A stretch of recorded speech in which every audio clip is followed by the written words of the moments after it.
Hey hello. അപ്പം നമുക്ക് രാവിലെ ഒരു കൊറിയർ എടുക്കാനുണ്ട് കേട്ടോ. അങ്ങനെ നമ്മൾ രാവിലെ അതൊക്കെ പോയി കളക്ട് ചെയ്ത് വീട്ടിൽ വന്നിട്ടുണ്ട് കേട്ടോ.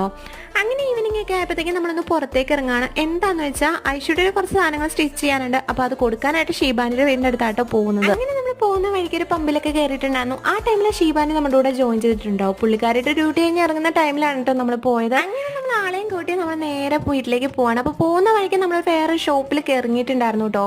അങ്ങനെ ഇറങ്ങി കയറിയ ടൈമിൽ നമ്മൾ നുറുക്കൊക്കെ മേടിച്ച് കഴിച്ചിട്ടുണ്ടായിരുന്നു. അങ്ങനെ നമ്മൾ വീട്ടിലെത്തിയപ്പോഴത്തേക്കും വീട്ടിൽ ഒരു ഗസ്റ്റ് ഉണ്ടായിരുന്നു കേട്ടോ. അത് വേറെ ആരുമല്ല, വെല്ലുമിച്ചിട്ട് ആങ്ങളയുടെ വൈഫായിരുന്നു കേട്ടോ. പുള്ളിക്കാരനെ ഒത്തിരി നാൾ കൂടിയാണ് കാണുന്നത്. അങ്ങനെ നമ്മൾ അവിടെ ഇരുന്ന് കുറച്ച് കൊച്ചു വർത്താനമൊക്കെ പറഞ്ഞ് നമ്മൾ കുറച്ചധികം നേരം നമ്മൾ ആ സിറ്റോട്ടിൽ തന്നെ സ്പെൻഡ് ചെയ്തു കേട്ടോ. അങ്ങനെ വർത്താനമൊക്കെ പറഞ്ഞ് നമ്മൾ ഉള്ളിൽ കയറി കുറച്ച് കഴിഞ്ഞപ്പോഴത്തേക്കും ഷീബാനി നല്ല ചൂട് ചക്കരക്കഞ്ഞൊക്കെ ഉണ്ടാക്കി തന്നു കേട്ടോ. അത് നമ്മൾ ഒത്തിരി നാൾ കൂടി കഴിക്കണോണ്ട് നല്ല ആറ് ടേസ്റ്റ് ആയിരുന്നു. അങ്ങനെ അതൊക്കെ കുടിച്ച് നമ്മൾ നേരെ വീട്ടിലേക്ക് പോവാണ്. അപ്പോൾ ഇന്നത്തെ വീഡിയോ ഇത്രയുള്ളൂ. ഇഷ്ടമായ സബ്സ്ക്രൈബ് ചെയ്ത് സപ്പോർട്ട് ചെയ്യണേ. അപ്പോൾ പുതിയൊരു വീഡിയോയിൽ കാണാതിരിക്കുമ്പോൾ ബൈ.